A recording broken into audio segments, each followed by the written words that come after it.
presented by ATK Music.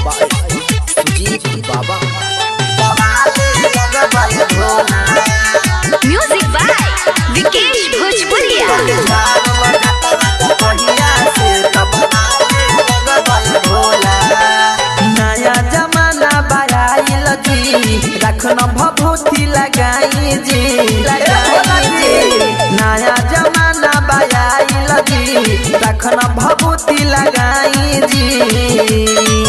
रउआ खाली न मिसरी मनहिया तनी झारली जटावा कहिया से तो बाबा ले लगबे भोला तनी झारल जटावा कहिया से तो बाबा ले लगबे Bhola Presented by ATK Music. Bhola बाबा ले लगबे भोला मिक्स बाय सुजीत बाबा तनी झारल जटावा कहिया से तो बाबा ले लगबे भोला बस हसवारी कोइल छोड़ी लिहिना भोला सफारी जी सबला रउआ दानी बनीले अपने बानी भिखारी जी बस हसवारी कोइल छोड़ी लिहिना भोला सफारी जी सबला रउआ दानी बनीले अपने बानी भिखारी जी लेला टूटली मरैया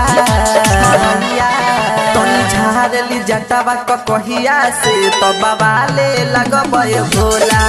तनी झारल जटावा कहिया से तो बाबा ले लगबे भोला बाबा ले लगबे भोला बाबा ले लगबे भोला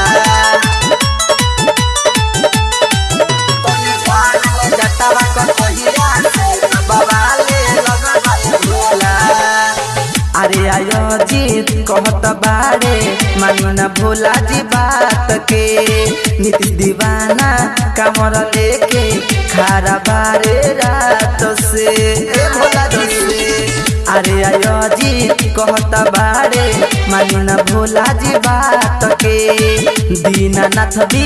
हरि कमर लेके खारा बारे रात से बाबा पड़ले राउर पहिया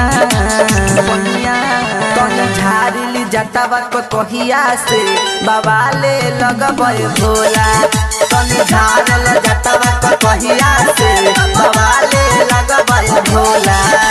जगदम्बा रिकॉर्डिंग स्टूडियो मोतीपुर।